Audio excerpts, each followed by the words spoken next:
Even without doing any activity, you can still manifest what you want if you organize these 4 dimensions in one direction and keep it unwavering in that direction for a certain period of time. Now he believes Shiva will do it for him and it will happen. So is Shiva going to come and build your house? No, I want you to understand, God will not lift his little finger for you. What has not happened till now on this planet can happen tomorrow. Human beings are capable of making it happen tomorrow.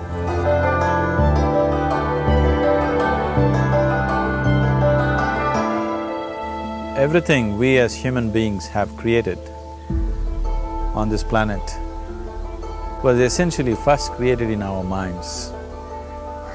All that you see, which is human work on this planet, first found expression in the mind, then it got manifested in the outside world. The wonderful things that we have done on this planet and the horrible things that we have done on this planet, both have come from the human mind. So if we are concerned as to what we create in this world, it's extremely important that first of all we learn to create the right things in our mind, how we keep our minds.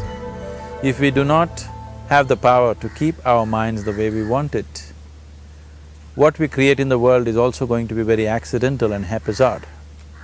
So learning to create our minds the way we want is the basis of creating the world the way we want.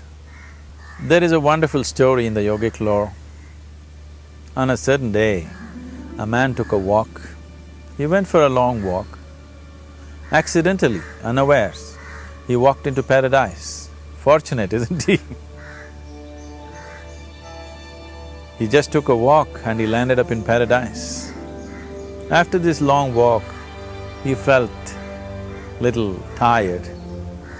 So he thought, oh, I'm tired, I wish I could rest somewhere. He looked around, there was a nice tree, underneath which there was very cushiony grass. So it was inviting. He went and put his head down there and slept. After a few hours, he woke up,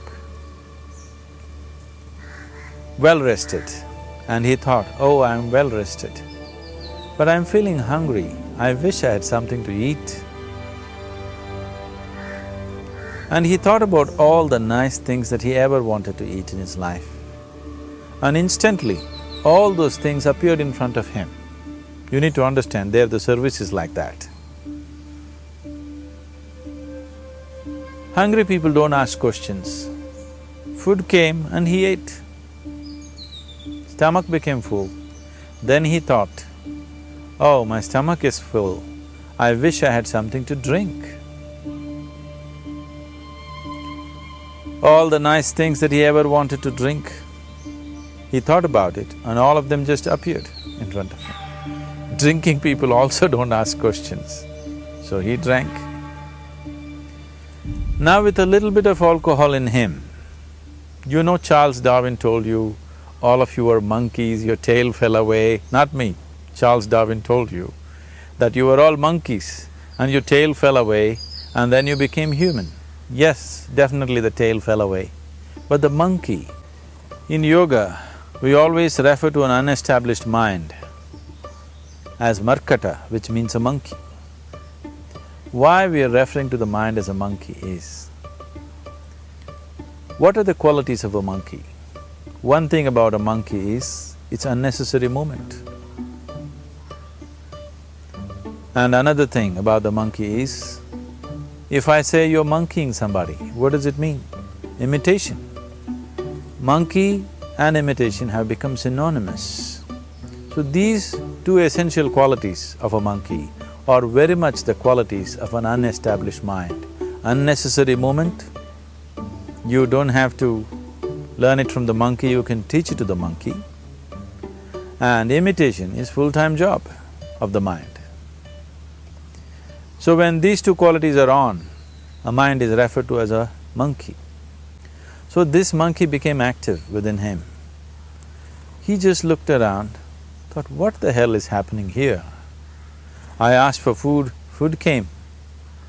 I asked for drink, drink came. There must be ghosts around here. and ghosts came. Oh, the ghosts have come, they're going to surround me and torture me, he thought. Immediately the ghosts surrounded him and started torturing him. Then he started screaming in pain and said, oh, they're going to kill me, and he died. Just now he said he's a fortunate being. The problem is he was sitting under a kalpa vriksha or a wishing tree. He asked for food, food came, he asked for drink, drink came, he asked for ghost, ghost came, he asked for torture, torture came, he asked for death, death happened. Now don't go looking for these kalpa vrikshas in the forest. You can barely find a tree these days. A well-established mind, a mind which is in a state of samyukti, is referred to as a kalpa vriksha. If you organize your mind to a certain level of organization, it in turn organizes the whole system. Your body, your emotion, your energies, everything gets organized in that direction. Once all these four dimensions of you, your physical body, your mind, your emotion and the fundamental life energies are organized in one direction, once you are like this, anything that you wish happens without even lifting a little finger actually. It would help to assist it with activity, but even without doing any activity, you can still manifest what you want if you organize these four dimensions in one direction and keep it unwavering in that direction for a certain period of time. Right now the problem with your mind is, every moment it is changing its direction. It is like you want to travel somewhere and every 2 steps if you keep changing your direction, the question of you reaching the destination is very remote unless it happens by chance. So, organizing our minds and in turn organizing the whole system and these four basic dimensions of who you are right now in one direction, if you do this, you are a kalpavruksha yourself. Anything that you wish will happen. But right now, if you look at your lives, everything that you have wished for till now, if it happens, you have finished. Everything and everybody that you have desired for, if all of that lands up in your house today, could you live with that? Once we're empowered like this, it's very important that our physical action, emotional action, mental action and energy actions are controlled and properly directed. If it is not so, we become destructive, self-destructive. Right now, that is our problem. The technology, which is supposed to make our life beautiful and easy, has become the source of all the problem that we are destroying the very basis of our life, which is the planet. So what should have been a boon, we are making a curse out of it. What has brought incredible levels of comfort and convenience to us in the last 100 years or so has also become a threat to our life simply because we are not conscious action, we are in a compulsive state of action. So organizing our minds fundamentally means moving from a compulsive state of activity to a conscious state of activity. You might have heard of people for whom they asked for something and beyond all expectations it came true for them. Generally this happens to people who are in faith. Now, let's say you want to build a house. If you start thinking, oh, I want to build a house. To build a house I need 50 lakhs, but I have only 50 rupees in my pocket. Not possible, not possible, not possible. The moment you say not possible, you are also saying I don't want it. So on one level, you're creating a desire that you want something, on another level, you're saying I don't want it. So in this conflict, it may not happen. Someone who has some faith in a god or in a temple or whatever, who is simple-minded, faith works only for those people who are simple-minded.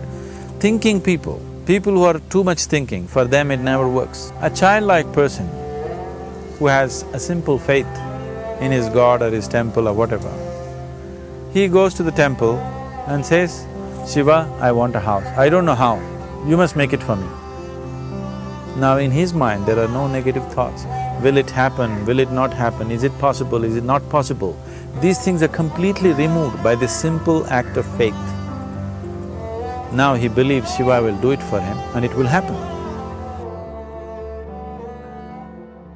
So is Shiva going to come and build your house? No, I want you to understand, God will not lift his little finger for you. What you refer to as God is the source of creation. As a creator, he has done a phenomenal job, there's no question about it. Could you think of a better creation than this? Is it in anybody's imagination to think anything better than what is there right now? So as a creator, he has done his job wonderfully well. But if you want life to happen the way you want it, because right now, the very crux of your happiness and your well-being is this. If at all if you're unhappy, the only and only reason why you're unhappy is life is not happening the way you think it should happen. That's all it is. So if life is not happening the way you think it should happen, you're unhappy. If life happens the way you think it should happen, you are happy. It's as simple as that. So if life has to happen the way you think it should happen, first of all, how you think, with how much focus you think, how much stability is there in your thought, and how much reverberance is there in the thought process will determine whether your thought will become a reality or is it just an empty thought. Or how you do not create any impediments for your thought by creating negative thought process. This possible is something possible or not possible, is destroying humanity. What is possible and not possible is not your business, it's nature's business. Your business is just to strive for what you want. Right now you're sitting here, if I ask you two simple questions, I want you to just look at this and answer this. Right now from where you're sitting, can you just fly off? You say no. Right now from where you're sitting, can you get up and walk? You'll say yes. What is the basis of this? Why you say no to flying and yes to walking? Because past experience of life, many times you've gotten up and walked, never did you fly off. Or in other words, you're using the past experience of life as a basis for deciding whether something is possible or not possible. Or in other words, you have decided that what has not happened till now cannot happen in your life in future. This is a disgrace to humanity and the human spirit. What has not happened till now on this planet can happen tomorrow. Human beings are capable of making it happen tomorrow. So what is possible and what is not possible is not your business. That is nature's business. Nature will decide that. You just see what is it that you really want and strive for that. And if your thought is created in a powerful way, without any negativity, without any negative thoughts bringing down the intensity of the thought process, the first and foremost thing is you must be clear what is it that you really want. If you do not know what you want, the question of creating it doesn't arise. If you look at what you really want, what every human being wants is, he wants to live joyfully, he wants to live peacefully.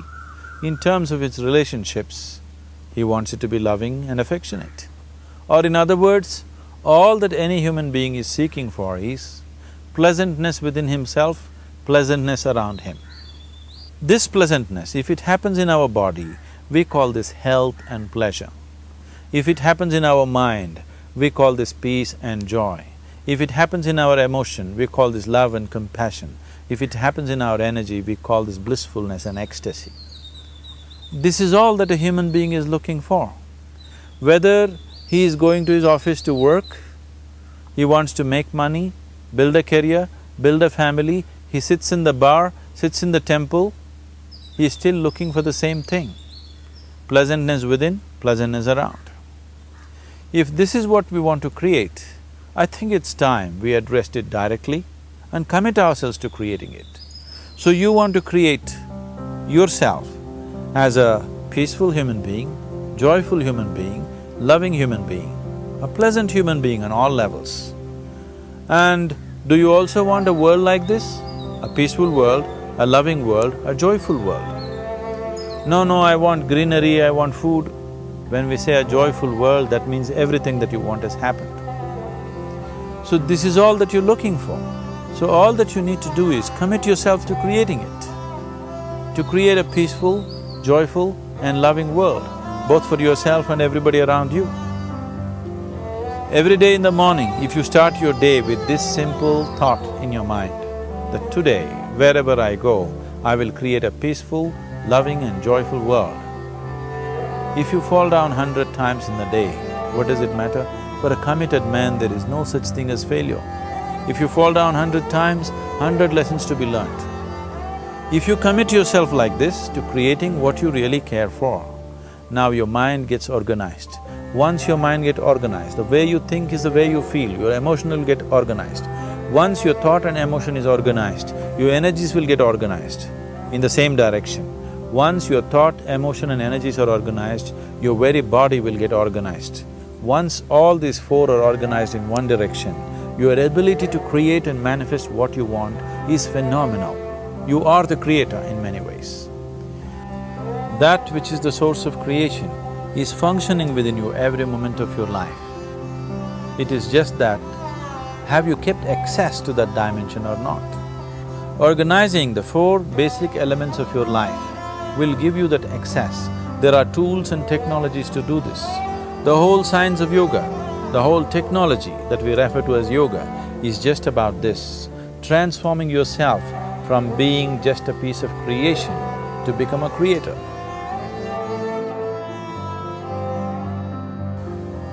It is my wish and my blessing that every human being in this world should have this access to the source of creation within himself so that he can function here as a creator, not just as a piece of creation.